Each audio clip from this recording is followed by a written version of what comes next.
The Bible reading for today is Matthew chapter 25, verses 14 to 30, the parable of the talents. Again, it will be like a man going on a journey who called his servants and entrusted his property to them. To one he gave 5 talents of money, to another 2 talents, and to another 1 talent, each according to his ability. Then he went on his journey. The man who had received the 5 talents went at once and put his money to work and gained 5 more. So also the one with the 2 talents gained 2 more. But the man who had received the 1 talent went off, dug a hole in the ground, and hid his master's money. After a long time, the master of those servants returned and settled accounts with them. The man who had received the 5 talents brought the other 5. "Master," he said, "you entrusted me with 5 talents. See, I have gained 5 more." His master replied, "Well done, good and faithful servant. You have been faithful with a few things. I will put you in charge of many things. Come and share your master's happiness." The man with the 2 talents also came. "Master," he said, "you entrusted me with 2 talents. See, I have gained 2 more." His master replied, "Well done, good and faithful servant. You have been faithful with a few things. I will put you in charge of many things. Come and share your master's happiness." Then the man who had received the 1 talent came. "Master," he said, "I knew that you are a hard man, harvesting where you have not sown, and gathering where you have not scattered seed. So I was afraid and went out and hid your talent in the ground. See, here is what belongs to you."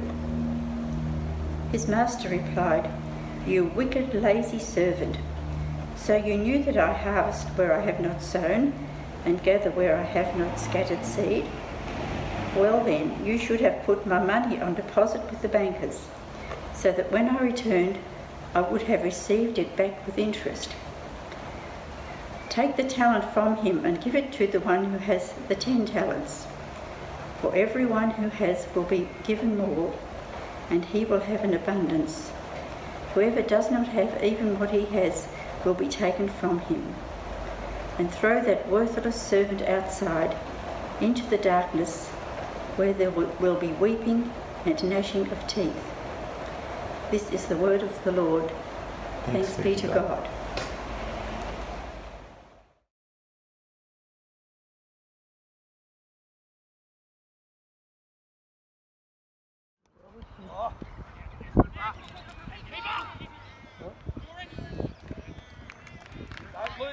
Don't lose your shape, Kim.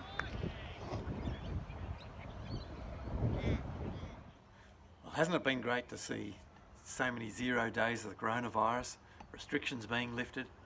We hear that there's probably even going to be cricket at the MCG on Boxing Day, and that's something to look forward to. So we've been out getting ready for cricket at Boxing Day, although I do remember last time I think John Lamont and I went on Boxing Day, it rained all day and not a ball was bowled, so we're hoping it'll be different this Boxing Day.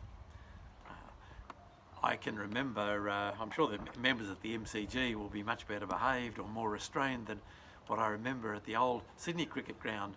Used to sit on the hill there when I was a kid, and the barrackers there were pretty rough and ready.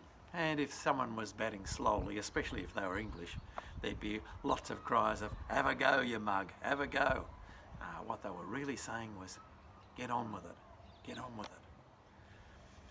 Well, when I read the talents, the story parable of the talents that Jesus told, I suspect the barrackers on the hill would have been tempted to call out the same thing to the one who buried his talent in the ground. They had been calling out, "Have a go, you mug. Try, do something. Use it or lose it." What Jesus was talking about was a huge amount of money. It would have been about 15 years for a workman to earn.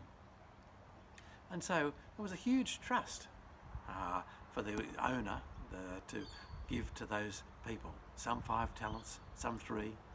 But the one who had 1 talent, it still seemed a huge amount. And so he hid it in the ground just to make sure that he didn't lose any of it.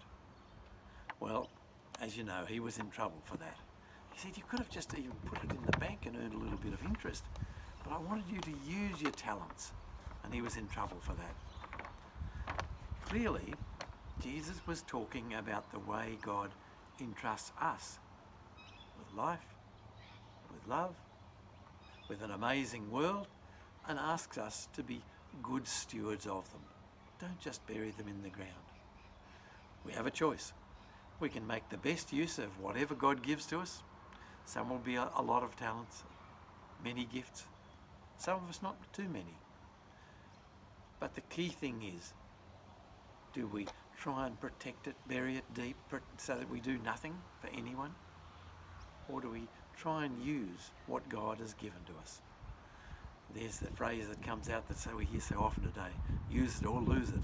It often told where older people are told we better do that with our muscles or we'll lose it. We're told we better use it with our brains and do a few cryptic crosswords or Sudokus or something. Use it or lose it. But it's more important, even that's important.